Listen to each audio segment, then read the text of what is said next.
एक बार गुरु जी से कहा कि जैसी होनी चाहिए वैसी आत्मोन्नति नहीं हो रही, 20-22 वर्ष पहले, और को 25 वर्ष हो गए हो। तो गुरु जी ने कहा किसी साधु की लंगोटी नहीं धोई अभी, माने कुछ ऐसी सेवाएं तो मिलती रही, ऐसे निरंतर तो मिली नहीं। बोले भगवान से मांगो।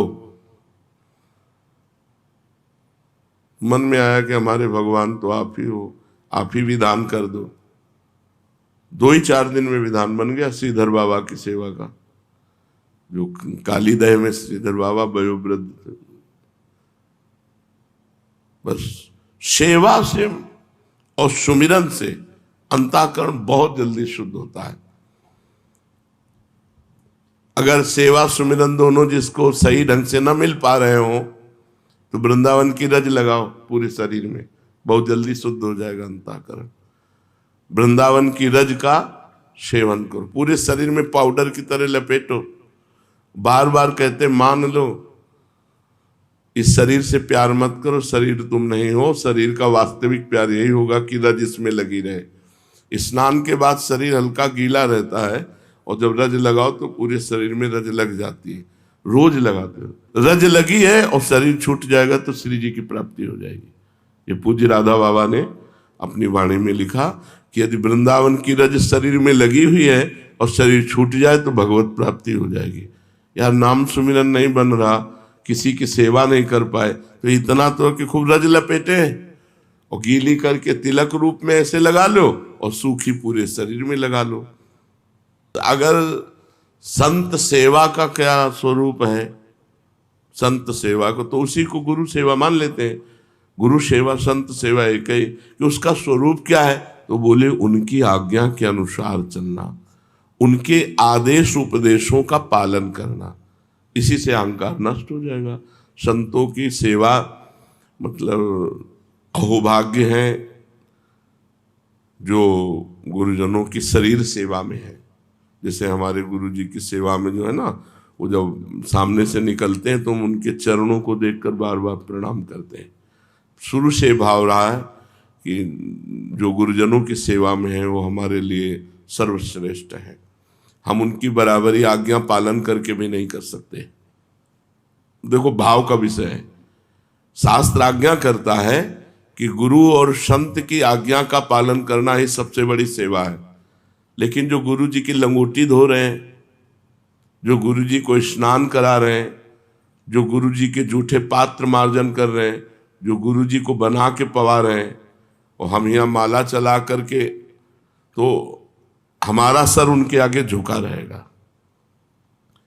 हम सदैव उनकी चरण वंदना करेंगे कि आपको जो सौभाग्य मिला है, जो आप हमारे गुरु जी को सुख पहुंचाते हैं, इसलिए मैं आपका दास हूँ, दास हूँ हम। जब वो सामने निकलेगा तो हम पहले उसके चरणों को गौर से दर्शन करते हैं और उनको प्रणाम करते हैं कि जिसके हाथों से हमारे गुरु सेवा बन रही वो हमारे लिए गुरु जी के समान पूज्य है। उसकी बराबरी तो नहीं कर सकते हम, तपस्या करके या तीर्थ अवगाहन करके या जो भी, उसकी बराबरी नहीं कर सकते। वो तो रहेगा ही। जो गुरु जी की चरण सेवा में है, रात दिन उनके हुक्म पर खड़ा है, उनकी सेवा में, तो आप देखो, आप भजन कर रहे हो लेकिन अपने लिए कर रहे हो।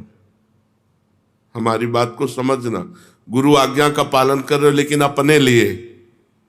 आप गुरु जी को प्रणाम कर रहे हो अपने लिए, प्रणाम कर रहे हो गुरु जी को, गुरु जी के लिए नहीं, अपने लिए, हमारा मंगल होगा। आप गुरु जी को कुछ दे रहे हो अपने लिए, लेकिन वो जो भी कर रहा है गुरु जी के लिए कर रहा है। उसको प्रणाम नमस्कार से मतलब नहीं है। गुरु जी को प्यास लगी है, पानी पिलाना, गुरु जी को भोजन, गुरु जी की आरती करने का जो समय है वो स्वयं आरती कर रहा है। गुरु जी खड़े हैं या बैठे हैं, आराम मिल रही ना, गुरु जी को आराम मिल रही ना, गुरु जी को सुख पहुंच रहा है ना। बहुत सूक्ष्मता से हमारे इस विषय को समझना, अन्यथा मत ले जाना। आप जो भी पालन कर रहे हो गुरु आज्ञा का अपने लिए, और वो जो भी कर रहा है प्रगट में गुरु जी के लिए कर रहा है, वो गुरु जी का कपड़ा धो रहा है गुरु जी के लिए, गुरु जी की लंगोटी धो रहा है गुरु जी के लिए, अपने जीवन को अर्पित किए हैं गुरु जी के लिए। इसलिए उसकी समानता में तो नहीं कह सकते हम कि उनके समान सब नहीं। कभी कृपा हो जाए हमारे ऊपर भी और हमको चंद दिन ही सेवा मिल जाए, वो समानता गुरु जी की नहीं। जो सेवा में वो तो मतलब जीत गया। अब है 1000 लड़के होते हैं तो 1000 लड़कों में सब थोड़ी कमांडो बन जाते हैं, 10-5 निकल पाते हैं। ऐसे मानो लाखों शिष्य हैं तो लाखों गुरु जी को मानने वाले हैं, लाखों में 10-5 गुरु जी की मानने वाले हैं। लाखों गुरु मानने वाले हैं, लाखों में 10-5 गुरु की मानने वाले हैं। उनमें से कोई 1-2 गुरु को सुख पहुंचाने वाले हैं। गुरु को सुख पहुंचाने के लिए हम तत्पर हैं। खड़ा है रात दिन हुक्म पे खड़ा, जैसे गुरु जी आज्ञा करें बस गुरु जी की सेवा। उनकी समानता तो नहीं कर सकते। वो तो साक्षात भगवत स्वरूप है, वो कोई साधक नहीं है।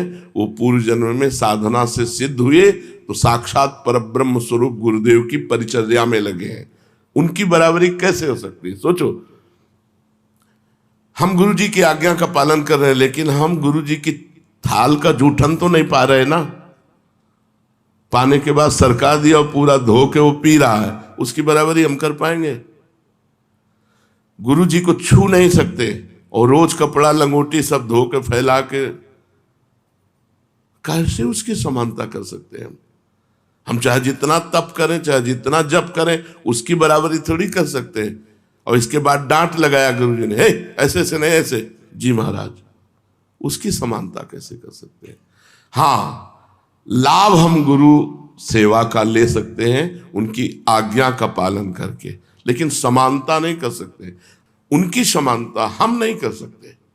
आप लोगों के अंदर भाव हो तो भले हो कि हम किसी से कम नहीं है, लेकिन हम उनकी समानता नहीं कर सकते जो गुरु की बालवत परिचर्या में लगे हैं।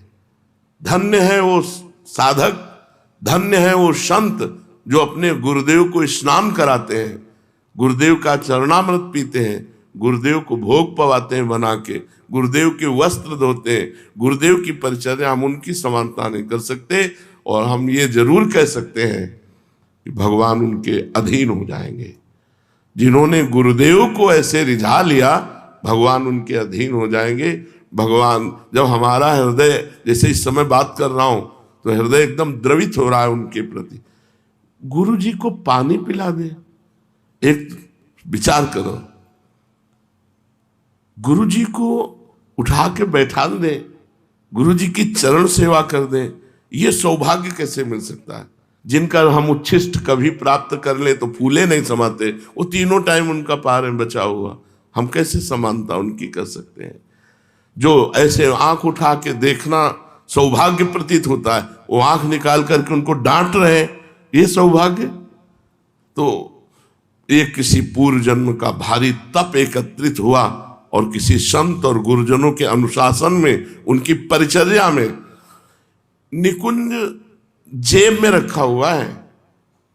अगर किसी संत, किसी महापुरुष की परिचर्या में आप है ना, सब दुनिया के सब साधन एक तरफ और संत परिचर्या एक तरफ।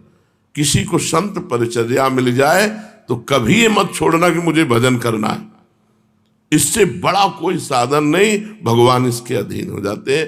तो जो अन्य लोग नहीं प्राप्त कर पाते, द्वितीय स्थिति है कि वो उनकी आज्ञा में बंधे रहे कि हमारा सौभाग्य इतना तो नहीं है कि मैं उनका वस्त्र प्रक्षालन कर सकूं, उनको स्नान करवा सकूं, उनको भोग पवा सकूं, उनकी जूठन परिचर्या में मैं रहूं, लेकिन मैं अपने जीवन को उनको समर्पित करता हूं और उनकी आज्ञा में, तो उनकी कृपा से उसका अहंकार गलित हो जाएगा और सदगति प्राप्ति में कोई किंचित मात्र अंतर नहीं होगी, लेकिन प्रेम प्राप्ति में अंतर होगा। जो उसे प्रेम प्राप्त होगा गुरु चरणों का, वो उसे प्रेम नहीं प्राप्त होगा। नहीं, सब आप देख लो, जो हम कह रहे हैं इस बात पर देखो, आप प्रणाम करते हो अपने लिए, आप जप करते हो अपने लिए, आप गुरु बनाया है अपने लिए, गुरु के लिए क्या कर रहे हो? ईमानदारी से देख लो, ईमानदारी से वृंदावन में बैठे हो, आप अपने लिए कर रहे हो, गुरु के लिए। बोले मेरा जीवन गुरु का जीवन है, मैंने गुरु को दे दिया। अब अगर गुरु जी हमसे यहाँ जूता साफ करवाते हैं तो मैं गुरु, उसका हो गया जीवन। बस आप समझ लो, मेरा जीवन गुरु के लिए है। अगर वो मुझे 100 किलोमीटर दूर रखते हैं तो मेरा इसमें क्या दोष है? अगर मुझे वो शरीर सेवा नहीं दे रहे तो इसमें मेरी क्या? पर मैं गुरु का हूं, उनकी आज्ञा पे चलूंगा, मेरा जीवन तन मन प्राण उनका, उसको वही गति प्राप्त होगी जो उनकी परिचर्या में है, क्योंकि वो गुरु आज्ञा में है। तो गुरु आज्ञा में जो है वो गुरु की परिचर्या ही मानी जाए। किसी भी संत की सेवा करें हम, जैसे हम पूज्य श्रीधर बाबा की सेवा, तो हमारी गुरु भक्ति बढ़ी और हमारा इष्ट प्रेम बढ़ा। उनकी सेवा से हमारे इष्ट प्रेम में विक्षेप नहीं हुआ, गुरु भक्ति में विक्षेप नहीं हुई, पर व्यवहार नहीं है। सेवा से मतलब है केवल, जैसे किसी भी संत, अब कोई बीमार संत है, किसी अन्य संप्रदाय का है, आप जाइए, आप उनकी सेवा परिचर्या कीजिए, पर श्रद्धा और विश्वास अपने गुरुदेव और इष्ट पर होना चाहिए। अगर इष्ट और गुरुदेव वाला श्रद्धा विश्वास कर लोगे तो उनके जो चल रहा है वही तुम्हारे चलेगा, तुम्हारे गुरु के जो चल रहा है वो नहीं चलेगा। ये भी बात ध्यान रखने की बात है। परिचर्या हम करेंगे लेकिन श्रद्धा और विश्वास पूर्ण अपने गुरुदेव का। मैं अपने गुरुदेव की आज्ञा से आपकी सेवा कर रहा हूं, मैं अपने गुरुदेव की प्रसन्नता के लिए आपकी सेवा कर रहा हूं। मुझे आपसे कोई फल या कोई उपदेश या कोई सतमार्ग नहीं चाहिए। मुझे सतमार्ग मिल चुका है, मुझे उपदेश मिल चुका है, मुझे फल मिल चुका है, मुझे गुरुदेव मिल चुके हैं। उनकी आज्ञा है कि अगर संत सेवा मिल जाए तो करना चाहिए, तो मैं संत सेवा मान करके कर रहा हूं, आपसे कुछ चाहिए नहीं। तो उसका कभी भी परमार्थ नहीं बिगड़ेगा। जब तक संत सेवा न मिले तो नाम जपो, घर में ठाकुर विराजमान है, खूब भजन साधन करो, लेकिन इच्छा करो कि काश कभी कोई ऐसे वयोवृद्ध बीमार शरीर की हमें सेवा करने को मिल जाए। वृंदावन में तो सब संत ही हैं। देखो, एक बीच में एक माई इतनी तपस्विनी थी, संपूर्ण वृंदावन की रोज परिक्रमा लगाना, संत सेवा करना सब, और यहीं महीनों रख करके राधा नाम कीर्तन करके और उनका शरीर पूरा। तो ऐसे भगवान दे देते हैं। कभी कोई ऐसा भजनानंदी मिल गया और उसकी सेवा बन गई तो हमारा देहाभिमान। पर सेवा सेवा है, जब तक सेवा न मिले खूब नाम जप करो, खूब, और आकांक्षा करो कि इस शरीर से कभी किसी की सेवा बन जाए। बहुत जल्दी अंतःकरण शुद्ध होता है और अहंकार रहित होता है। सेवा की बहुत बड़ी महिमा है। अब जैसे सेवा भाव है, अब सब सत्संग सुन रहे हैं, अब एक रुमाल लेकर के जितने जूते चप्पल रखे सबके साफ कर दिए।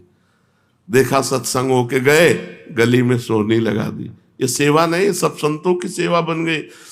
समय मिला, कारपेट साफ कर दिया। कितने संत बैठ करके सत्संग सुन रहे हैं, ये सब संत ही तो है, चाहे सफेद हो चाहे जो भगवान में चित्त जोड़े वो संत है। सेवा की कमी नहीं है। अगर हम सेवा करना चाहें तो बहुत सेवा है, सेवा की कमी नहीं है। हम इच्छा करें सेवा की, भगवान हमें सेवा का अवसर देंगे।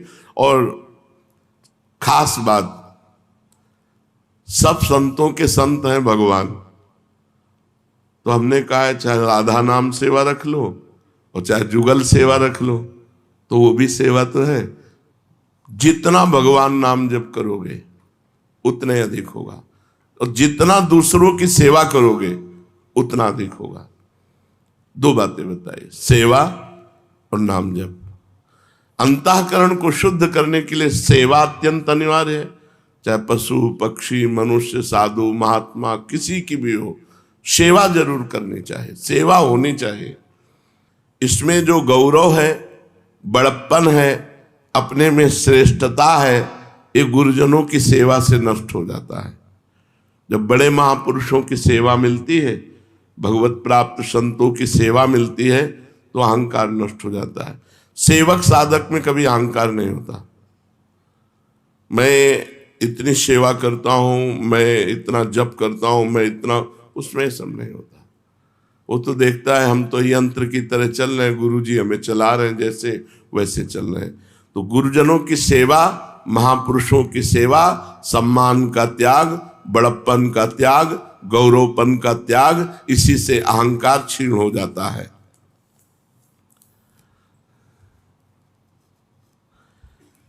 जो भगवत प्राप्त हो जाता है उसका व्यवहार कैसा होता है? बहुत सुलझा हुआ व्यवहार होता है।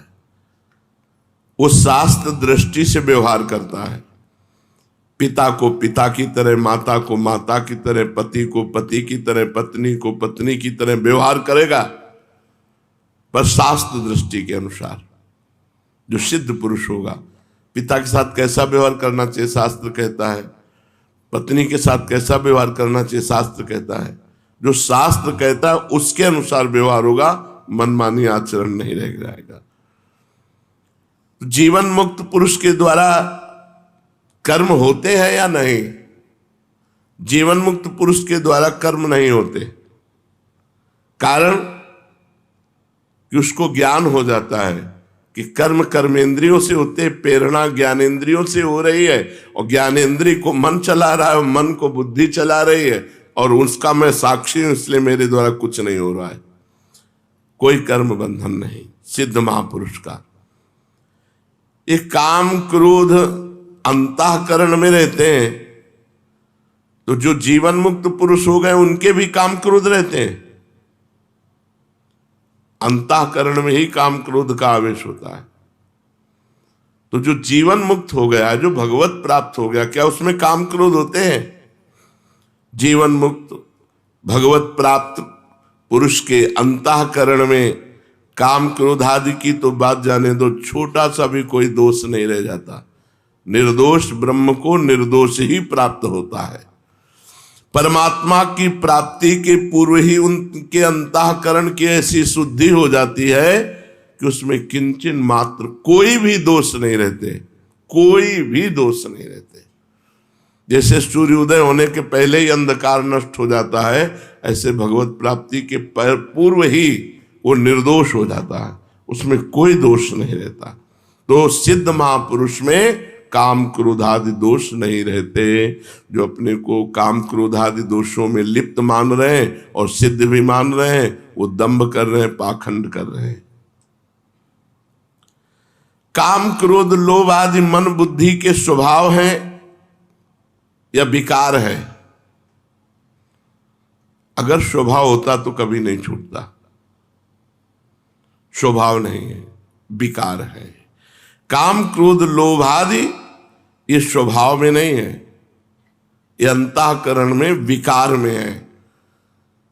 स्वभाव होता तो छोड़ना कठिन होता, और जब उसे स्वीकार कर लिया जाता है तो उनका प्रभाव स्वभाव में भी पड़ जाता है।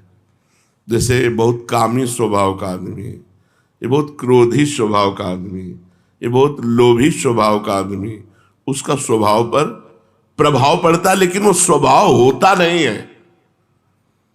जो अधिक लिप्त विकारों में हो जाता है उसका प्रभाव स्वभाव पर पड़ता है, पर वो स्वभाव होता नहीं है। स्वभाव हो तो मिटाया नहीं जा सकता। वो विकार है, विकारी स्वभाव। स्वभाव जो है वो शुद्ध है, पर उस विकार से लिप्त होने के कारण वो कामी कहा गया, क्रोधी कहा गया। तो काम नष्ट हुआ तो स्वभाव तो शुद्ध था ही। स्वभाव, जो स्वभाव है वो कभी विकारी नहीं होता, पर विकारी कहा जाता है। जैसे रिक्शा, कभी रिक्शा चालक नहीं बन सकता, लेकिन रिक्शा कहने से खड़ा हो जाता है। ऐसे ही अधिक काम में लिप्त होने के कारण वो कहा जाता है कामी स्वभाव का है, ये क्रोधी स्वभाव का है, ये लोभी स्वभाव का है। जिस घड़ी तुम भजन में चित्त को जोड़ोगे, तुम्हारा स्वभाव भजन का बन जाएगा, तो ये विकार हैं, ये घड़ी भर में सब नष्ट हो जाएंगे। ये सब तुम्हारे गुलाम बन जाएंगे, ये सब भाग जाएंगे डर कर। कब? जब खूब भजन करोगे। ये 2-4 माला घुमाने से नहीं। अरे भजन की अलग अलग वृत्तियां, राधा राधा राधा राधा राधा, एक भजन ये हो रहा है, एक उपांश हो रहा है, एक मानसिक हो रहा है, और एक गाढ़ भजन हो रहा है, केवल भजन। वही मंत्र दिखाई दे रहा, वही सुनाए, हिम्मत नहीं पूरे शरीर की कि झेल पावे।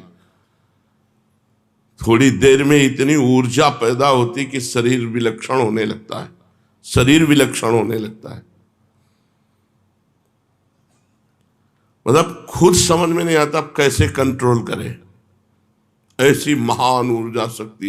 ये नाम आप खिलवाड़ समझते हो, आप भजन करके तो देखो, पहुंचो तो भजन की जगह पे।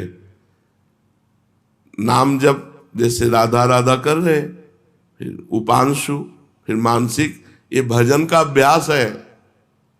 अभी भजन नहीं हो रहा है, भजन का अभ्यास हो रहा है। और जब भजन होगा तब देखना, जो वास्तविक भजन की बात है, क्षमता नहीं है कि शरीर सह जाए।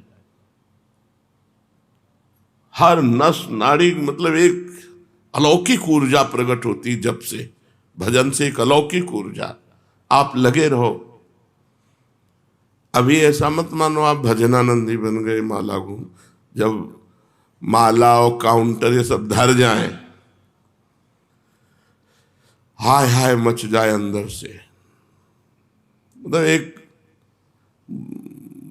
पूछा कल किसी ने कि कैसा लग रहा है इस समय आपको, हम कहा कैसे बताएं, ना खट्टा ना मीठा ना कड़वा, अब कैसे बताएं।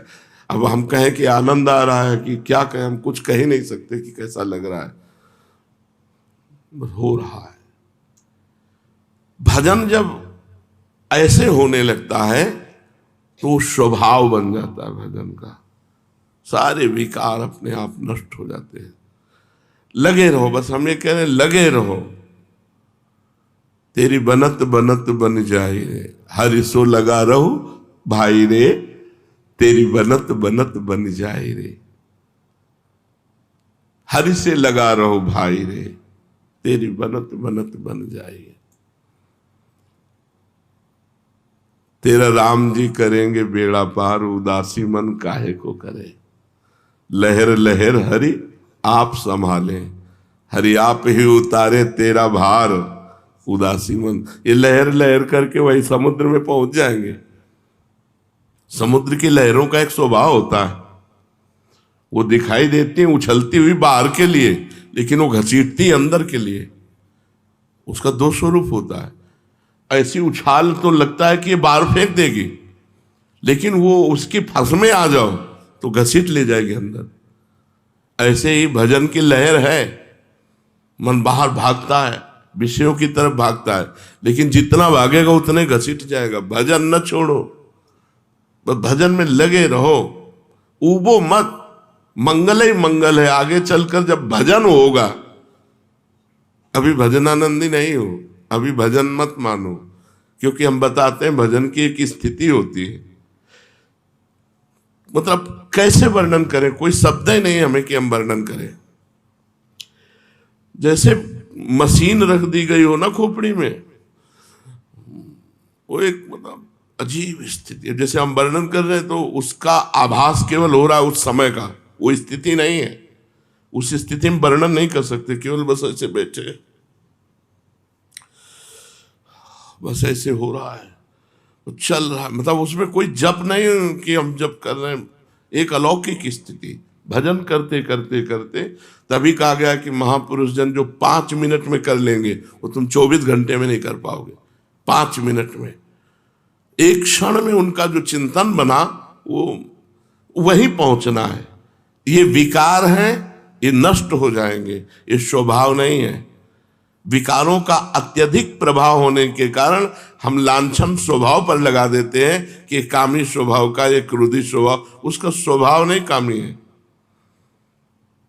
काम विकार है जो बढ़ चुका है, और हम आरोप कर देते हैं। तो काम क्रोध लोभ मोह मद मत्सर ये स्वभाव नहीं होते, ये विकार होते हैं। स्वभाव होता तो मिटाना कठिन था, विकार है इसलिए सहज में मिट जाएंगे। अंतःकरण की शुद्धि का क्या उपाय है? अंतःकरण जब शुद्ध होने लगेगा तो अध्यात्म ज्ञान आपके अंदर अपने आप स्फुरित होने लगेगा। अंतःकरण जब शुद्ध होगा तो आपकी शारीरिक मानसिक क्रियाएं सब भागवतिक होने लगेंगी।